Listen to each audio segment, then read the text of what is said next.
স্বীকারোক্তি মিথ্যা গল্প নয়, সত্য ঘটনার ডালি। নমস্কার, আমি দেবী। আজ আবার চলে এসেছি নিয়ে আমাদের 15 নম্বর এপিসোড। আপনারা যারা আমার ঘটনাগুলো শোনেন কিন্তু চ্যানেলটাকে সাবস্ক্রাইব করেন না, তাদের উদ্দেশ্যে বলবো, প্লিজ সাবস্ক্রাইব করুন আমার চ্যানেলটিকে আর এগিয়ে যেতে সাহায্য করুন। এখন আমাদের চারপাশে যে উত্তপ্ত আবহাওয়া চলছে, তার মাঝে নিজের মনকেও শান্ত রাখা বড়ই কঠিন। কিন্তু আমাদের তো আমাদের কাজ করে যেতেই হবে। তবে যতদিন পর্যন্ত জাস্টিস আসবে না, ততদিন আমরা লড়ব। এখানে শুধু একজন মেয়ের জীবন নয়, গোটা একটা জনজাতির সম্মান লুকিয়ে আছে। আসলে আমরা যতই বলি না কেন আমরা মানুষ, সবচেয়ে সভ্য প্রাণী, কিন্তু আলটিমেটলি এটা তো প্রমাণই হয়ে যায় যে আমাদের মধ্যে এখনো সেই পশুত্বটা বর্তমান। যাক, আজ সরাসরি চলে যাব ঘটনায়। যেভাবে আমাকে জানানো হয়েছে সেভাবেই পড়ছি।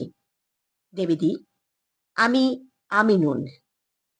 তোমার ঘটনাগুলো শোনার পর নিজের সাথে ঘটে যাওয়া এই ঘটনাটি দিতে আমি ভরসা পেলাম।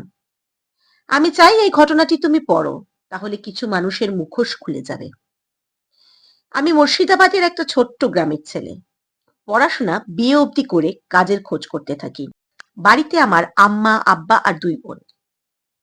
তাই একটা কাজের আমার খুব প্রয়োজন ছিল। আমি এক সংস্থার সাথে যোগাযোগ করি। সেখানে তারা বলে তারা মিডল ইস্টে ছেলে মেয়েদের জবের ব্যবস্থা করে। আমি ইন্টারভিউতে পাশ করি। আমাকে দুবাই পাঠাবে বলে তারা স্থির করে। আমি অনেক কষ্টে পাসপোর্ট গুছাই। এরপর দুবাই আসি। আমার সাথে আরো 5 জন আসে, তার মধ্যে 2টি মেয়ে। একটি মেয়ের সাথে আমার বেশ ভালো আলাপ হয়, কিন্তু প্রথম থেকেই কেন জানি আমার কিচ্ছু ঠিক লাগছিল না। কোম্পানির গাড়ি এসে আমাদেরকে মেসের মতন একটা জায়গায় নিয়ে যায়। প্রথমেই আমাদের পাসপোর্টগুলো নিয়ে নেওয়া হয়। এরপর আমাদের দিয়ে একটা বিখ্যাত হোটেলের ওয়েটারের কাজে নিযুক্ত করে দেওয়া হয়। আমরা ভীষণ অবাক হই। আমাদের এখানে অফিসিয়াল কাজ দেওয়ার কথা ছিল। আমাদের বলা হয় আগে এটাই আমাদের করতে হবে। আমাদের মেসে আরো কিছু পাকিস্তানি ও ভারতীয়রা থাকতো, কিন্তু তারা আমাদের এড়িয়ে চলত। মাস শেষ হলে বেতনের জন্য আমরা সংস্থাকে জানাই। তারা আমাদের বেতনের 40% কেটে নেয়, বলে এটাই নিয়ম। যা টাকা বেঁচে থাকে তা থেকে বাড়িতে পাঠানো সম্ভব নয়। বুঝে পাই না কি করব। এদিকে বাড়ির লোকও পথ চেয়ে রয়েছে। আমরা ফেরত যাওয়ার কথা বলি। তারা জানায় আমরা নাকি 1 বছরের কন্ট্রাক্ট পাউন্ড, কিন্তু এমন কোনো শর্তে আমরা সই করিনি। দিন যায়। আমাদের সাথে আসা একটি মেয়ে জানায় তাদেরকে দেহ পসারণী হিসেবে নিযুক্ত করেছে আর বাধ্য করছে সেই কাজটা করতে। আমরা পথ খুঁজতে থাকি। বছর ঘোরে। আমরা আবার সংস্থাকে জানাই। তারা আমাদের পাত্তাও দেয় না। আমরা বুঝি ফাঁদে পড়েছি। এদিকে বাড়ির লোকও কান্নাকাটি করে, দিশেহারা লাগতে থাকে। এই সময় এক পাকিস্তানি দাদার সাথে পরিচয় হয়। সে আমাদের সাহায্য করে দেশে ফিরতে। প্রথমে বাংলাদেশ ও পরে ইন্ডিয়া। কিভাবে ফিরেছিলাম সেটা জানাতে চাচ্ছি না। শুধু বলবো এমন ফাঁদে যেন আর কেউ না পড়ে। ওই মেয়েগুলোর সাথে কি হলো তা আর জানা হয়নি। বর্তমানে আমি চেন্নাইতে কর্মরত।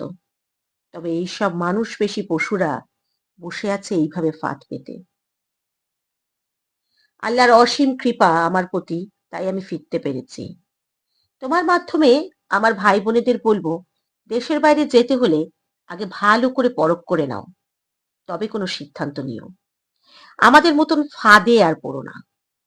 আমরা ফিরতে পেরেছি, তবে সবাই পারে না। ভালো থেকো দিদি, আর ভালো ভালো ঘটনা শুনিও। কি ভয়ানক পরিস্থিতি, ভাবলেই গায়ে কাঁটা দেয়। আমরা কোন সমাজে বাস করি? তবে কি একেই মাতসায়ন বলে? মানুষ পূর্বে কৃতদাস হিসেবে বিক্রি হতো, কিন্তু আজ এই একবিংশ শতকের সভ্য সমাজেও নাকি এভাবে মানুষকে ফাঁদ পেতে বিপদে ফেলে। সেও স্বয়ং মানুষই, যদিও এদের মানুষ না বলে পশু বা পিশাচ বলাই যায়। মানুষ যে কতটা নিচে নেমেছে তার প্রমাণ বোধহয় আজকের এই ঘটনাটি। ঘটনাটি আপনাদের কেমন লাগলো আমায় জানান কমেন্ট করে। অনেক লাইক ও শেয়ার করুন। আর আপনাদের সাথেও এমন ঘটনা ঘটলে বা পরিচিতি কারোর সাথে ঘটলে আমাকে মেইল করুন স্বীকারোক্তি2024@gmail.com এ অথবা মেসেঞ্জারে লিখেও পাঠাতে পারেন। আর অবশ্য করেই চ্যানেলটিকে সাবস্ক্রাইব করে বেল আইকনটি প্রেস করে দিন। মানুষ হয়ে মানুষের পাশে থাকুন। মনুষ্যত্বের থেকে শ্রেষ্ঠ আর কিচ্ছু নেই। তাই নিজের সাথে সাথে এই পৃথিবীরও খেয়াল রাখুন। ভালো থাকুন আর ভালো রাখুন। আবার ফিরবো প্রতি সোম ও শুক্রবার রাত ৯টায়। আজ তবে এই পর্যন্তই। আলবিদা।